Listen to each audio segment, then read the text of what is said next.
doing your best to make sure that nobody else is already using, using your brand or using your prospective trademark in commerce on, on related goods and services. So, really fundamentally, it's about, Right. Make sure you don't put all your money and, you put all this money and effort into building the brand and the company name only to get out in the marketplace and realize somebody's already doing that. So you have to go back and pick another name. So, a good starting point for it is even if you go to the U.S. Patent and Trademark Office website, it's called TESS, TESS, and I always forget what the whole acronym stands for, but of course the T is trademark. But if you just Google USPTO TESS, it'll take you to their search interface. And while it's not the best search interface, at least typing into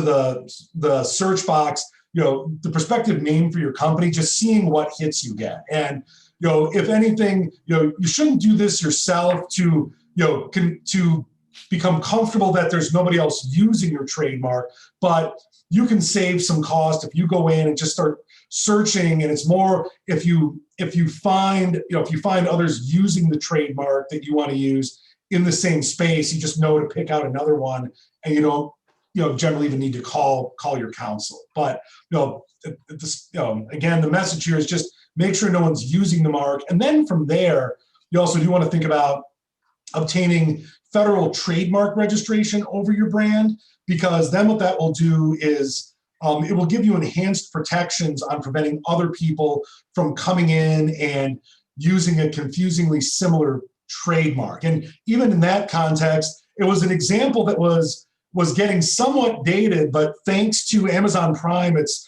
kind of right back front and center, because many of us remember the original Coming to America movie where there's the restaurant McDowell's, which is a complete knockoff of McDonald's. And, not to spoil it for anybody, but McDowell's does make an appearance in Coming to America 2 that came out within the last month or so. But, that's a great example of trademark infringement and what not to do. And Joe, the other thing too, I guess, with trademark is that I usually point out is regarding, like, it can't be exactly describing the item. You have to, because we've gotten blocked before on a trademarks, saying that it was basically the Webster's description of what we were doing, for instance. So can you mention that? Yeah, certainly. There's what we call kind of a spectrum of different types of trademarks, and only certain types can get protected. Where on the the far, I guess I'll call it the far left end here, even though it's mirror for you, so it might look right.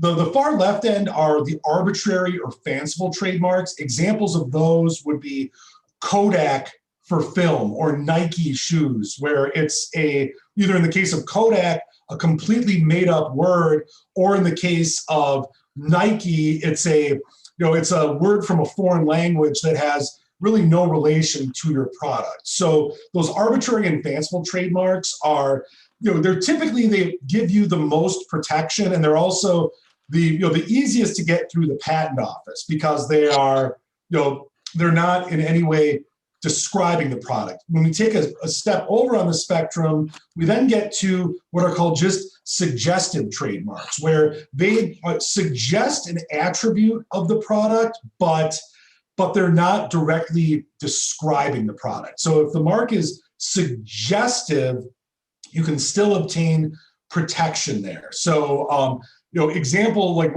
would be something called Teaminade, where it's just sort of describing attributes for an iced tea, but not directly describing it. From there, you get into merely descriptive trademarks, and that's where it's a trademark it's directly describing the attributes of the product, and it doesn't require any real thought to figure out what the product is. With descriptive trademarks, an example would be, they're typically harder to come up with examples of descriptive because they almost always are also generic. But I can help you, Joe. Yeah, go ahead. Excuse me for interrupting. So not in the US, but we have a product, it's called a vehicle restraint, and it's intended to hold the truck at the loading dock. And we call that a dock lock. DOKLOK. Now, in the US, the spelling was sufficient for it not to be descriptive. But in Europe, we did give the descriptiveness rejection because it locks the truck to the dock. So they said that was descriptive or suggestive at least. Oh, thank you. Thank you. There we go. And then on the far end of the spectrum and then to come back to with descriptive trademarks, even if they're rejected initially by the trademark office, you can still obtain registration if you're able to demonstrate what's called secondary meaning in the mark, meaning that the primary significance of the term is a designator of source in the mind of the relevant consumers, as opposed to just describing the product. And so typically through careful advertising where you're using the trademark as an adjective to describe the product and not a noun, you can demonstrate to the trademark office this is obtaining secondary meaning.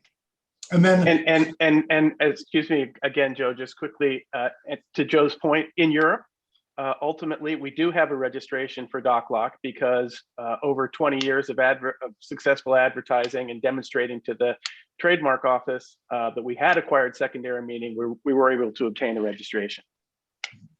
And then the final category of trademarks are what are called generic marks, and that's where it's just the common noun for the product itself. So you couldn't register truck as the trademark for a truck. Or another very common example is aspirin, where, interestingly, aspirin was originally a trademark by Bayer AG for the use of salicylic acid in connection with like an analgesic product or a pain reliever. The problem is that aspirin became so popular, the relevant consuming public started using it as the noun for the product. And Bayer did not do a proper job of what's called policing the mark.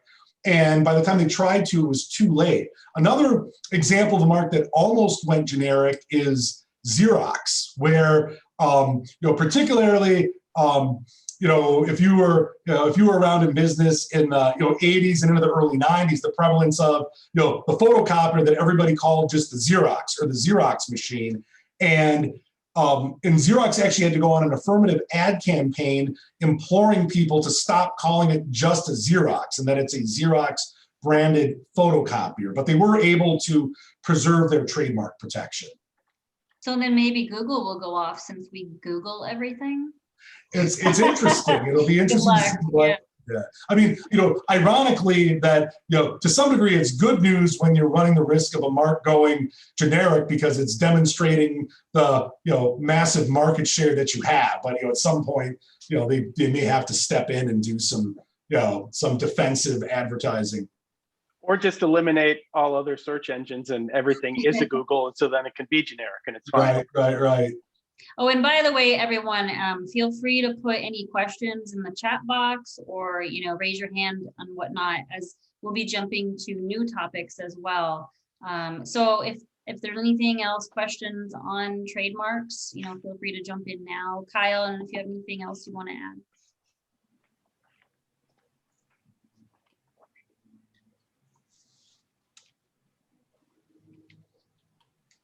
Just that as an engineering staff, you have to be careful with respect to accidentally calling things. I actually ended up in a situation where we had to kind of backfill the brand name topic of a material when I was in a prior job because we would refer to it by internal slang. And, it caused a real problem with our legal folks. So when it comes to from an engineering perspective, trademark and the terminology used in the market can actually be challenging. You need Okay. So next topic I wanted to jump to is patents. Obviously, that's a big realm for many of the technologies that we're dealing with. Kyle, maybe if you want to touch upon that, but everyone really can jump in. Or am I doing this wrong? Or was Joe going to talk about that? Whoever would like to start talking about the importance of patents and kind of the key features you need to worry about. And someone just commented, Kyle, that your audio is somewhat going in and out. Yeah, I'm sorry. I've had this issue. Better? For now, yeah. So ultimately, what I from the technical folks in the room, or in the virtual room, what I'd recommend that they think about a patent is it's not a technical document. That's something we have to train a lot of researchers on. It's a legal document. It has legal ramifications, and so something not obvious to you, or something obvious to you may not be obvious to a practitioner in the art. And what is patentable isn't necessarily can be confusing to the individual researcher. So it's something that I would strongly recommend you deal with legal counsel on a regular basis and make sure you understand it early, because it is a race to the patent office, and your legal counsel is going to be the person to really help you do that and get those exclusionary rights. There are also strategies around publicizing things on purpose and making sure access to that, and we can get into that if the audience is. But ultimately, from my perspective, you need to be remembering that it's not a technical document, it's a legal document. My audio better? Still a little bit fuzzy.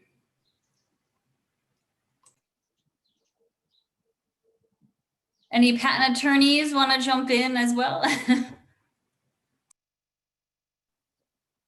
I will. Joe, go ahead. Oh, very good. So, well, I think taking a step back especially with a startup company, in terms of your strategy, I'll kind of bake in trade secrets into this a little bit just to explain the difference. Where when you're a new company that has developed a technology, if there are kind of two fundamental ways to protect that technology, either through one, filing a patent application, or the opposite side of that same coin is relying upon trade secret protection to protect the innovation. And really one of the key factors in making that decision is that if your product can be reverse engineered by competitors, then you really have to seriously consider filing a patent application on it, because trade secret protection only exists when the secrecy of the information gives you a competitive advantage. So if your competitors can reverse engineer your product and figure out what you're doing, then you have to rely upon a patent in order to exclude others from practicing that technology. So I think, in a little bit we can get into like how you obtain a patent, but that's really the kind of the starting point for the decision is, do we file a patent application or not?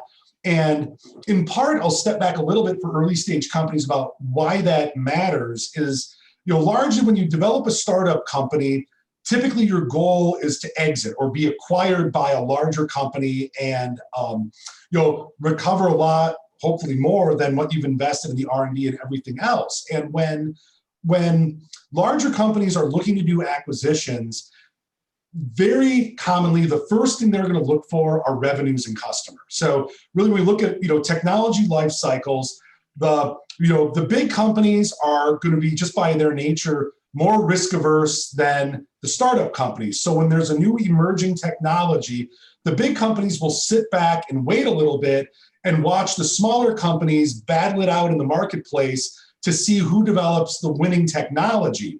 The winning technology, the criteria for winning is customers and revenue.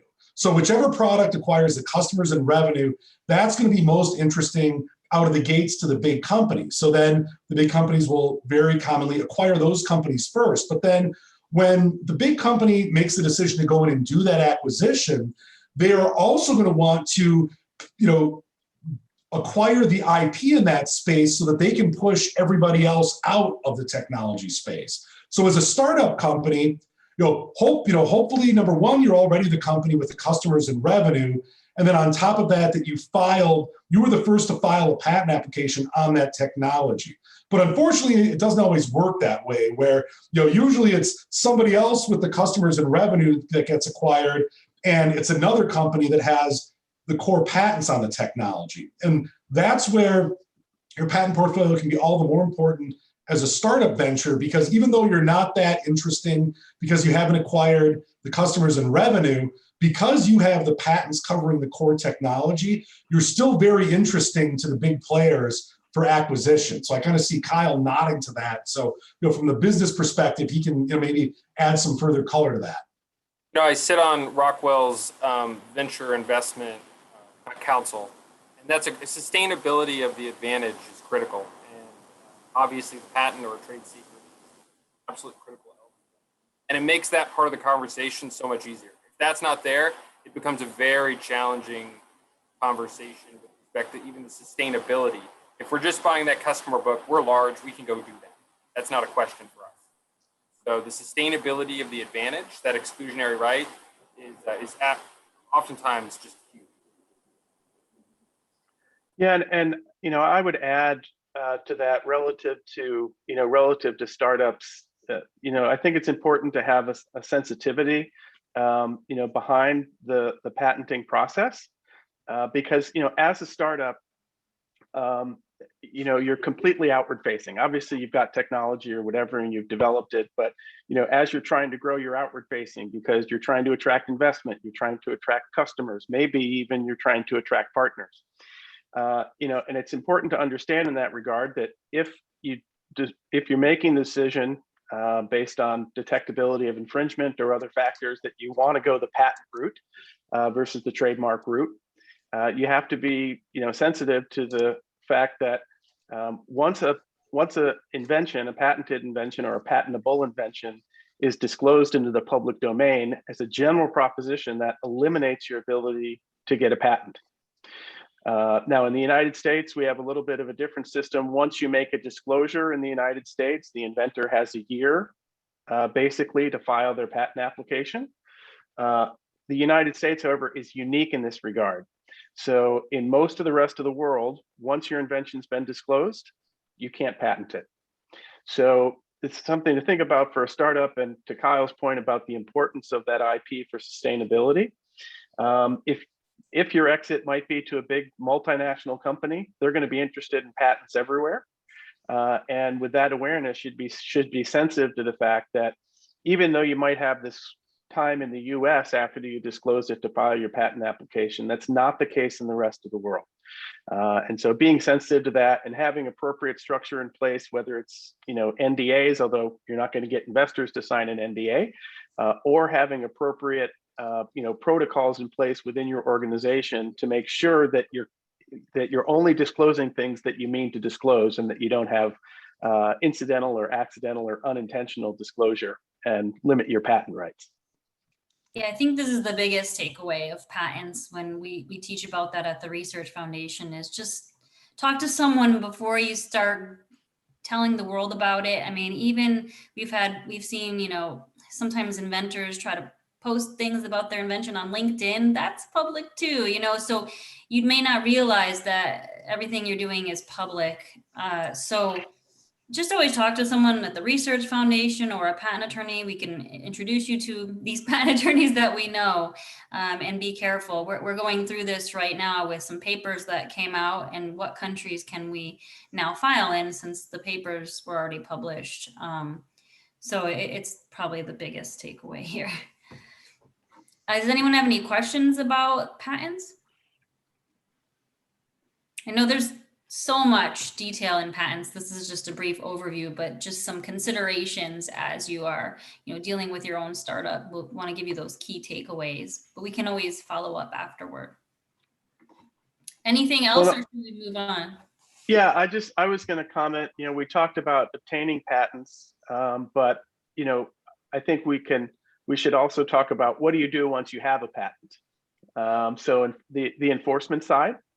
And it's important rather to understand, I think, the nature of the patent right.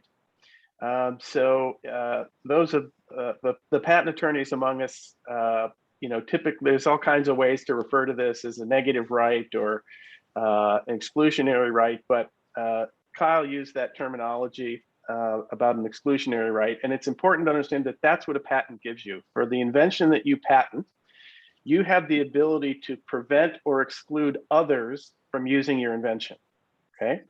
So it's important, and that's the only right. It's a set of rights. You can prevent others from making, using, selling, offering for sale, and importing your invention.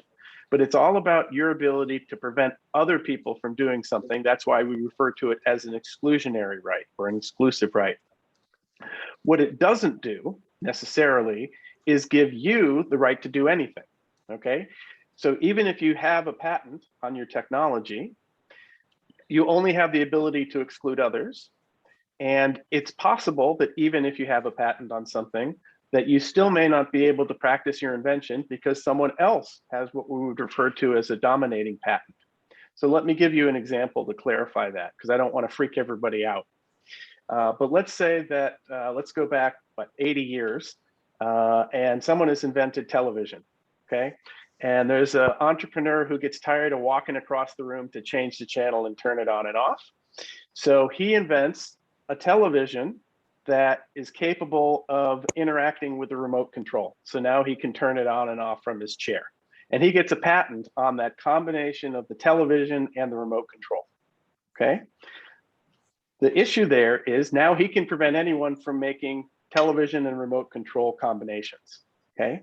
What he can't do without obtaining some other rights is sell the product himself, because, and I should have started with the preface that there's already a patent on televisions.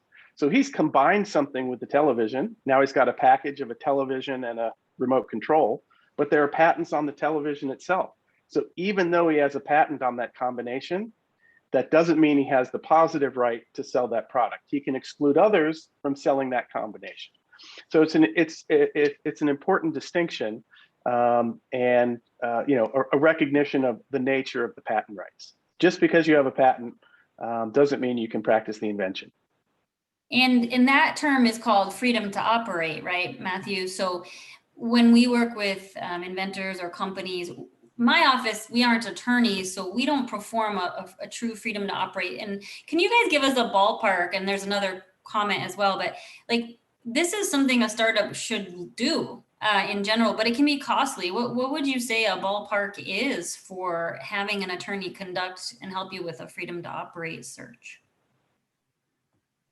So it's, you know, unfortunately real hard to give numbers on that, aside from saying it's Tens of thousands. It's pretty expensive. I'd say at least tens of thousands. And it really largely depends on what technology space you're in.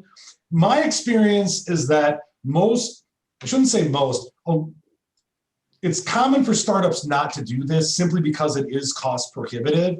What startups will typically do is, you know, when we're looking at if there's resources to do a patentability search on the technology to help assess whether the startup could get a patent or not, we will look at the patents that turn up in the patentability search to help sort of, you know, give higher level guidance on that. And if there's not, you know, and a lot of times we don't even do the patentability search before filing. In that case, we just sort of see what patents the patent office has come up with. And we just sort of recognize that you're flying blind. And part of, with freedom to operate, you're always flying a little bit blind anyway, because at the earliest, patents are not published until 18 months after they're filed. So you're never gonna have true confidence in freedom to operate anyway. So you just do the best you can. And, you know, sophisticated investors, you know, everybody will understand this is it's a known risk as you're moving forward. Right.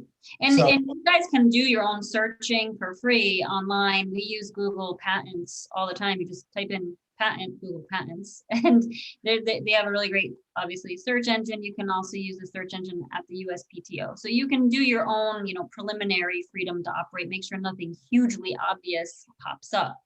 And then there's a question about budgeting for patents. And in our office, you know, we've looked into this and had a good sense of it. For instance, one US only patent can range depending on how quickly you get through the patent office and how much arguing there is. But I would say, you know, there's been a range from 18,000 to like 40 something thousand. So on general, I tell people 20 to 25,000 just to get one, you know, US patent. Now keep in mind, if you need to go into Europe, China, other countries, then that's going to, you know, be another whole chunk of near probably that same amount for each country, maybe a little less, but maybe Joe, is that, you think, appropriate. I think so. Yeah. I mean, like budgeting 25,000 for the full,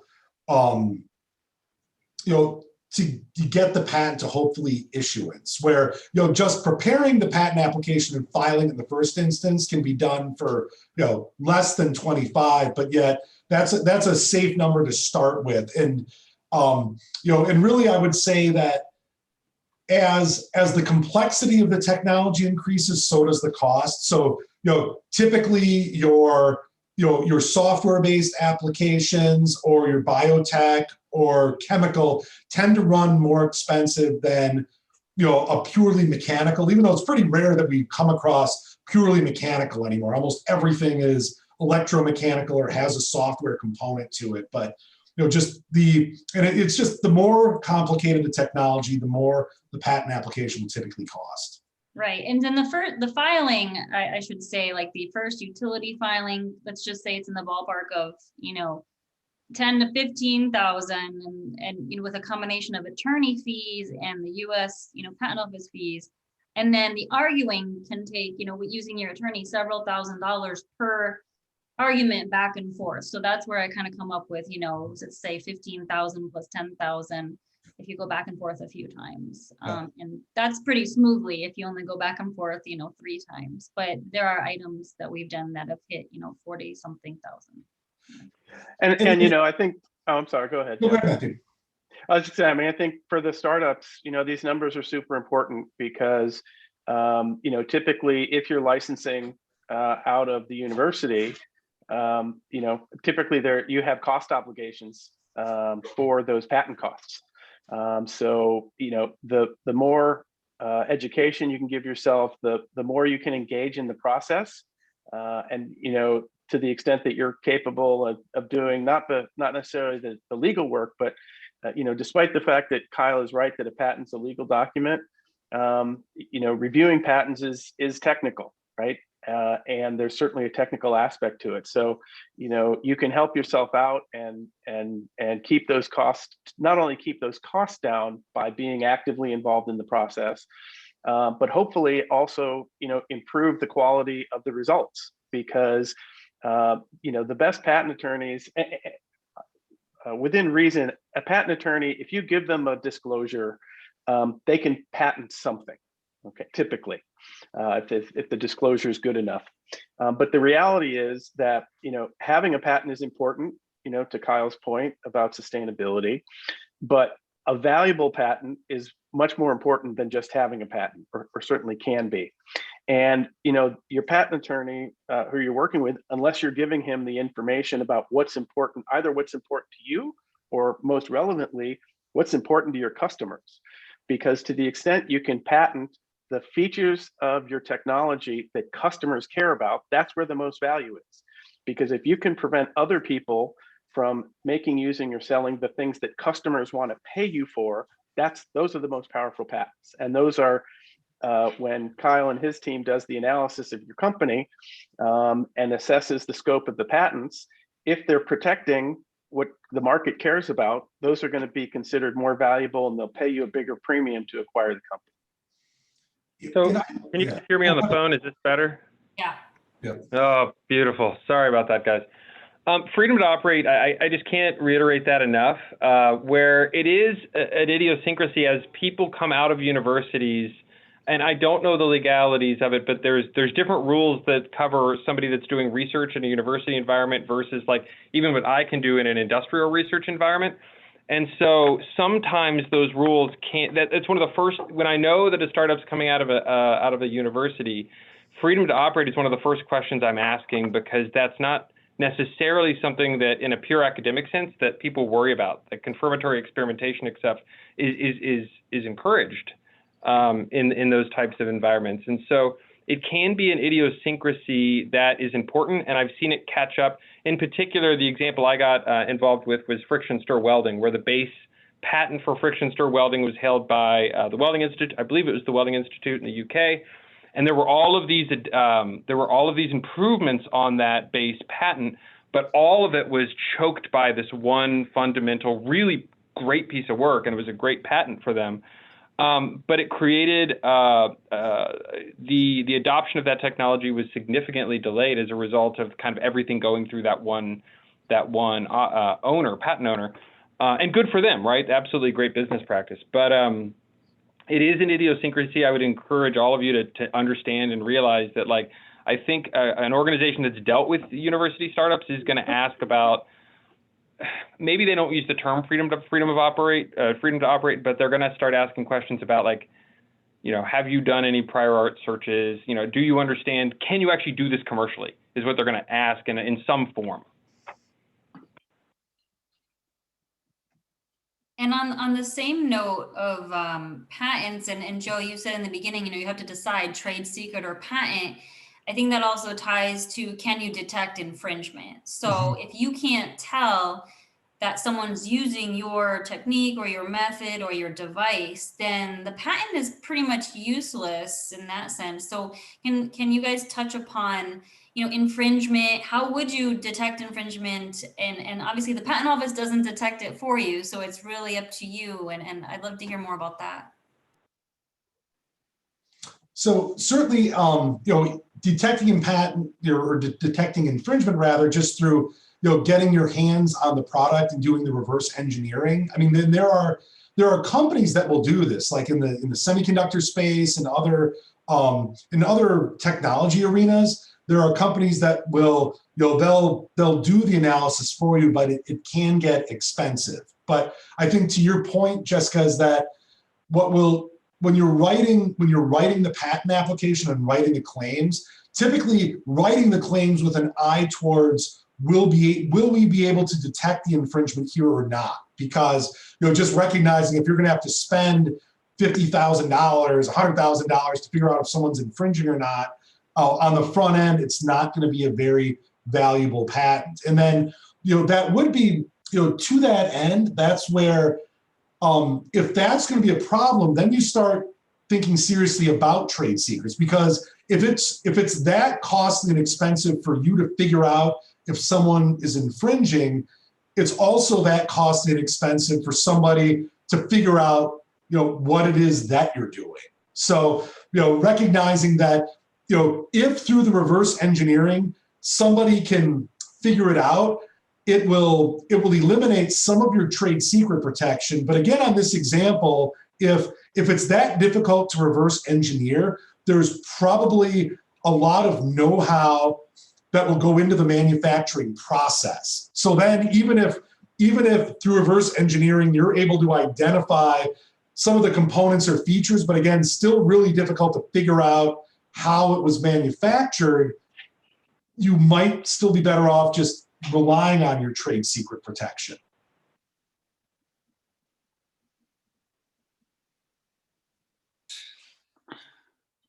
And then I guess one point I'll raise, but just stop me if this starts getting too off track. But I think also important to recognize that getting your patent, as Matthew was alluding to, getting your patent is just the first step. That the Patent and Trademark Office does not actually enforce your patent. So it's actually up to the patent owner to enforce your patents in the marketplace. And so, that can be a very expensive process. But over the last 15 years, the marketplace has evolved to where there are other outlets to assist smaller entities in enforcing their patents, where right now it's becoming more prevalent. It's probably not, I won't call it common, but what's becoming more prevalent is when companies have patents that are being widely infringed and have significant economic damages through that infringement.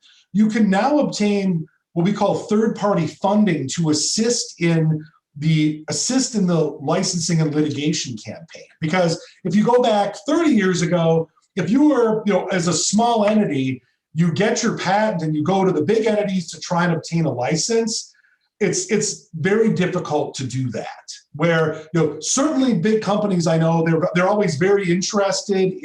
They're interested in looking at new technologies, but what you will sometimes find is they call it the NIH mindset, the not invented here, So if a large, and I say that because if a larger company has already spent the R&D dollars to develop the technology in-house, the business case isn't as compelling to take a license from a startup that sort of did the same thing. So I don't want to paint the big companies in any type of sinister light, but yet if they've already done the internal development to release it, they don't really see the value in it. And particularly 30 years ago or more, the larger companies weren't too concerned about small entities trying to enforce their patents. But now, the playing field is getting more equalized. So I think just to not feel a sense of defeat, because ironically, as a startup, one of the best things that can happen is seeing widespread adoption of your technology in the marketplace, because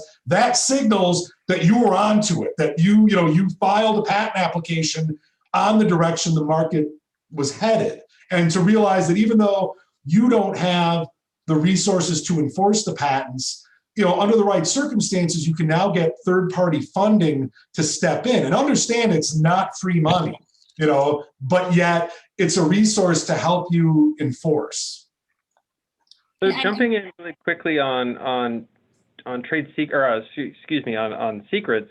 One of the questions we're going to ask, if you're going to claim a secret, we really need to know, and I'm definitely not an expert on the requirements for it, but there are requirements for how you protect those things. So if you've disclosed them, if you haven't taken proper steps, then you can't necessarily claim the types of protections that maybe you think you can claim. So there have been instances where people are claiming trade secrets when we did our basic due diligence, we discovered they weren't protecting the information to any great degree at all.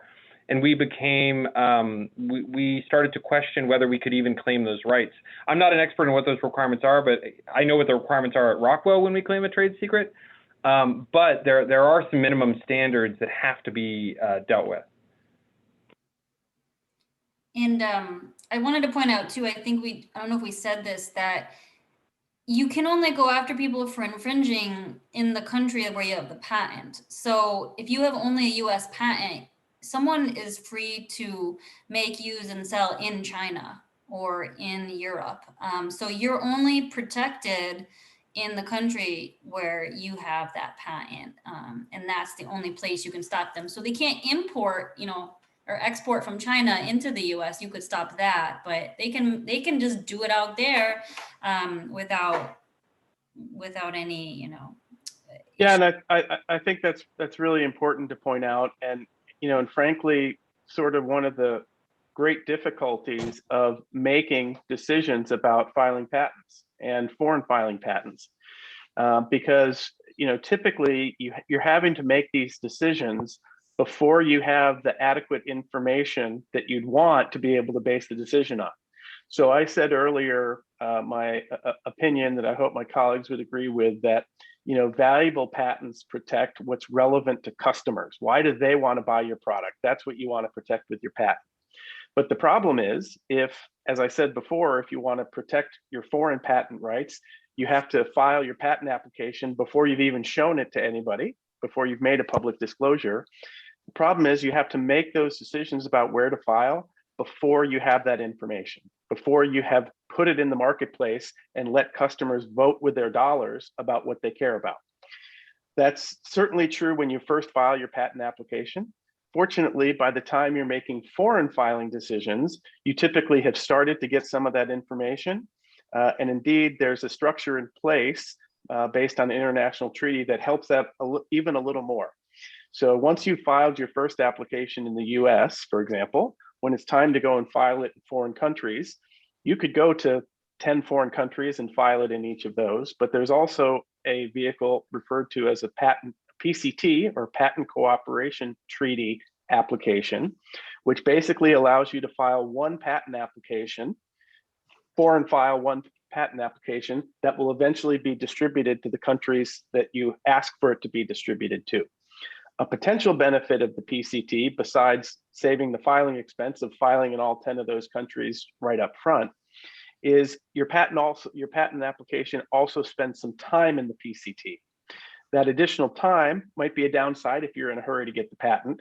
However, that time may have a benefit as well, because the time that the application spends in the PCT, you can be out making sales, for example, in those foreign markets, or talking to people in those foreign markets and trying to understand whether those markets value the technology you're going to be able to patent. And that may help inform your ultimate decision whether to pursue the patent in that individual country.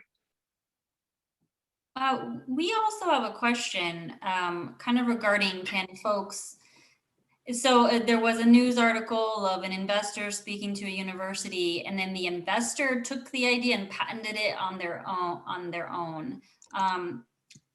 Does this happen a lot? And, obviously that's why we always try to have confidentiality agreements in place before speaking to a company. Investors don't often sign them. So usually you want to have your patent filed if you are starting to talk to investors. So it sounds like this was a bad case. I don't know how often this happens, but technically it hopefully shouldn't. But can you guys chime in?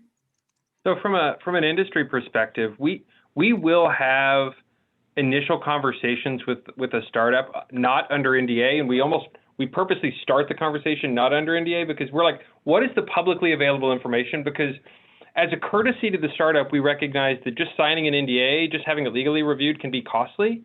And so with publicly information, if I can either decide I'm interested or walk away, that's just a courtesy to that individual, to that group.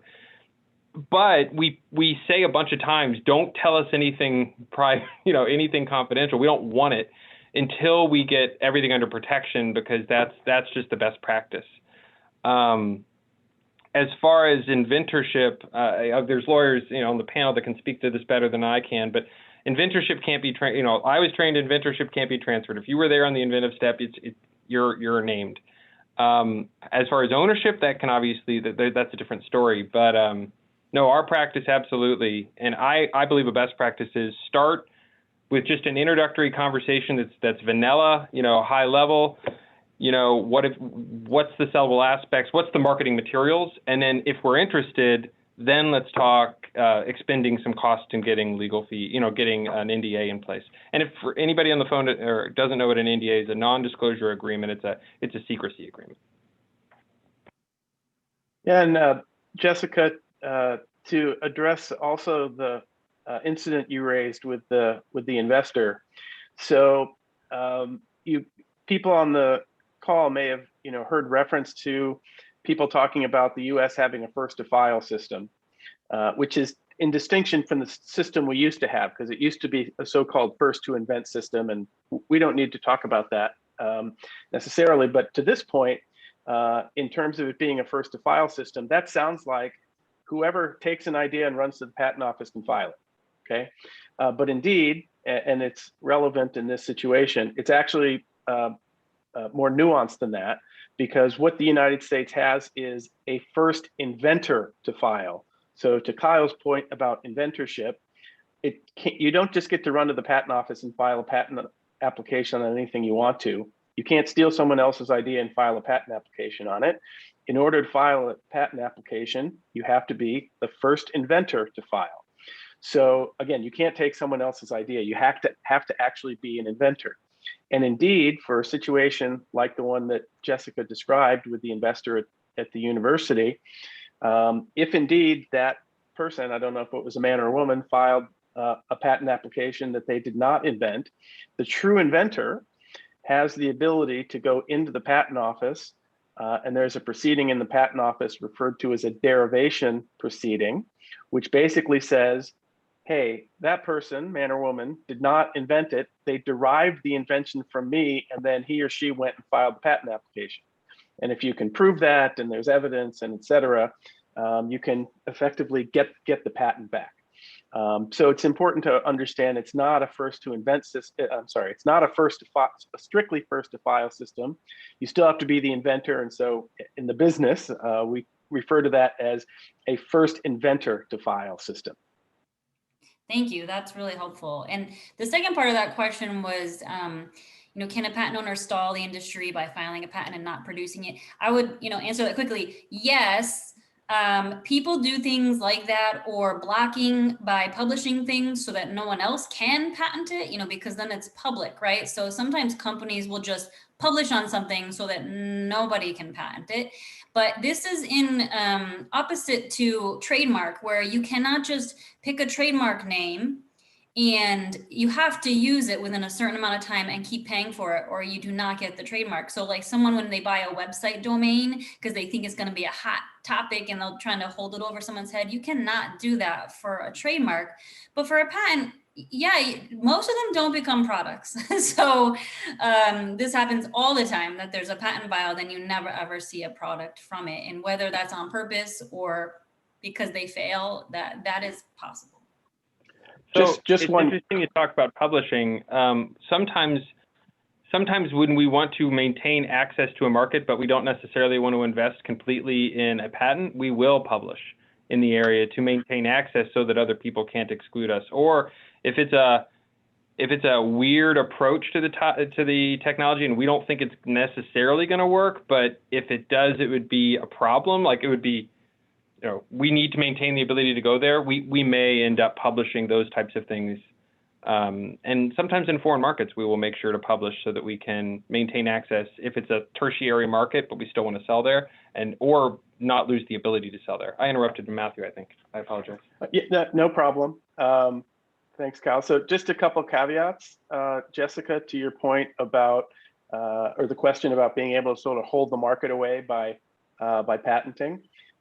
One caveat: in many foreign countries, there are so-called working requirements. So if you have a patent in a foreign country, you're obligated at some point to prove that you're using the patent. And in some countries, including Brazil, for example, if you don't demonstrate that you are using the patent, it becomes subject to a compulsory license. Anyone can go to the Brazilian government and say, I want a license, because they're not using it, and it will be granted. You'll get some compensation, but very little. The other comment about holding on to a patent, I'll just mention it's a very limited possibility, but for university-derived technology, that's typically licensed under the Bayh-Dole legislation. The government does maintain so-called march-in rights for federally sponsored research that is patented and owned by a university. In theory, the government can come in if you're not using your technology and say, we're going to exercise those march-in rights and license this to someone else so they can produce it. March-in rights are kind of a bugaboo because they exist and they've been used twice in 40 years or something like that. Although there certainly is talk about the potential of the government using march-in rights under Bayh-Dole, relative to vaccine and et cetera. But I just wanted to mention it for sake of completeness. And a question: is filing a patent in the U.S. disclosure for the purposes of PCT? So you must file simultaneously or PCT first. You can file PCT and it covers the U.S. Or if you want, you can. Sometimes companies will file U.S. and PCT at the same time because they want to rush and get the U.S. one sooner. But maybe you guys can speak to that. Why don't you go, Joe? Oh, sure. Well, so basically in the United States, you have up to one, actually, I think it's throughout the world, but particularly in the United States, you have up to 1 year after the filing of the US application to file your PCT application. So it's a 1 year runway, but to keep in mind that also applies, like if you file a provisional application, you have to get the PCT filed within 1 year of that provisional. So there is some runway to make that decision about filing the PCT or not. Yeah, so it's a little confusing because now we've talked about two different 1 year periods. Yeah. The first one was your grace period after you've made a disclosure to file your US application. But there's also this 1 year period that Joe's referring to. And because you might hear it, I'll just mention this is referred to as priority. So there's actually a treaty in place, the Treaty of Paris from 1907. And basically it's under that treaty that the signatories of that treaty have agreed, if you file a patent application in a signatory country, as long as you file foreign applications within 1 year, the applications you file in those foreign countries will be considered to have been filed on your priority date or on the date that you filed it in the first country.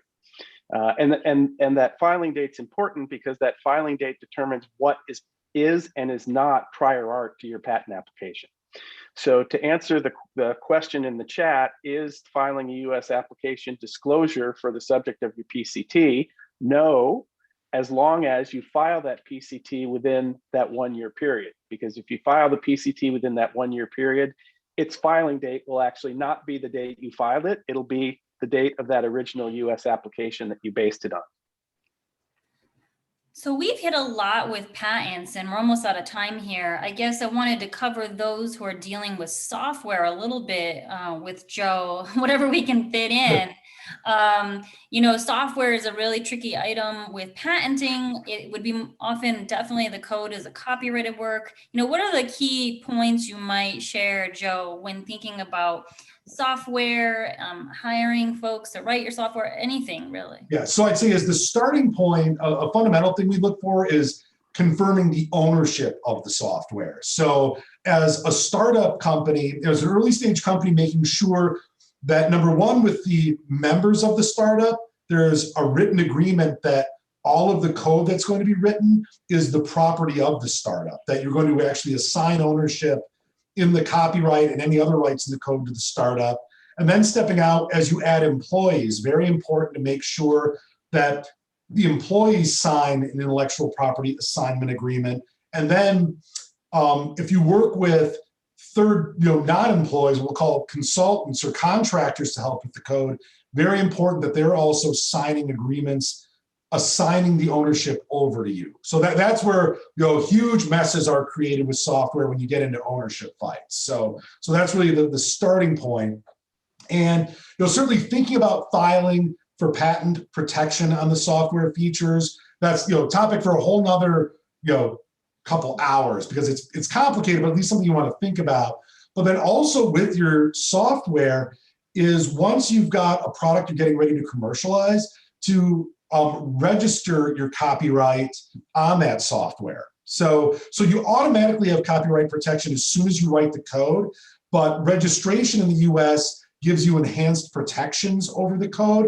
Most important of those are what are called statutory damages. So if you don't have copyright registration, if somebody copies your code, you have to demonstrate the actual economic harm you've suffered. If you're an early stage company without sales, a lot of times that's not a very big number.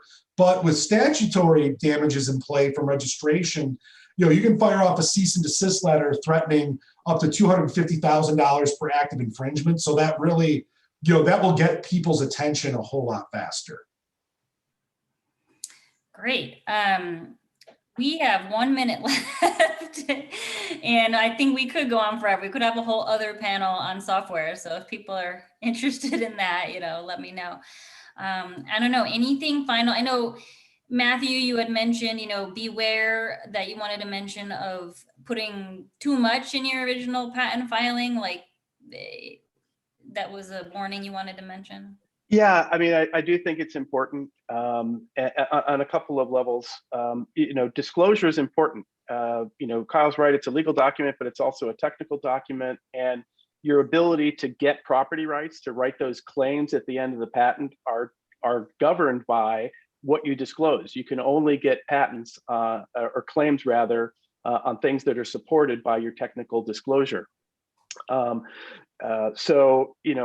Recognize the more disclosure you have, the things that you disclose in your patent, but that don't end up being claimed, those effectively are dedicated to the public because you've disclosed them and they're not patented. So that's something to be sensitive to. I particularly want to raise the issue though relative to provisional applications. I think that there's a perception that's somewhat accurate that a provisional is sort of a quick and dirty application, or you can do it in a hurry, or you can just sort of take everything on your desk and file it as a provisional application and figure stuff out afterwards.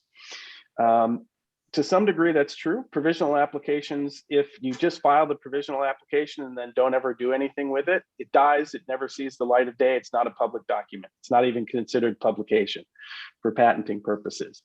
However, if you do like say, take your whole lab notebook and say, oh, I'm just going to file this as a provisional and we'll figure it out later. And if you do, and if you end up filing a patent on that provisional application, in that context, even though the provisional dies, it's still publicly accessible because you're basing a patent application on it, and someone has to be able to go and prove, and you have to be able to ultimately prove that what's in your patent application really is entitled to the filing date of the provisional. So that provisional can be public domain. So the concern again is if you took your entire lab notebook, all your work for the last 10 years and stuck it in the patent office to get a patent on just one small aspect of it, in theory, you've just opened up all of your research for anyone to ever be able to go, for anyone to be able to go in and look at it all. They may not be able to patent it, but so it's just something to be aware of. Disclosure is really important to getting good claims in your patents, but there's also risk, and particularly if you just throw everything in the patent office in a provisional. Thank you. I guess we've hit our time, and I really appreciate all of your insights. Obviously, you can always, Joe is a patent attorney, so if you ever want to contact his firm and, you know, need any help, great. And otherwise, you know, follow up with me if you have more ideas for panels. I see there's some interest in software and so on, so we'll definitely take a poll of what to talk about next. And thank you all again, and have a good rest of your day. Thank you, Joe. Thank you. Thank you, Kyle. Most welcome. Thank you. Bye.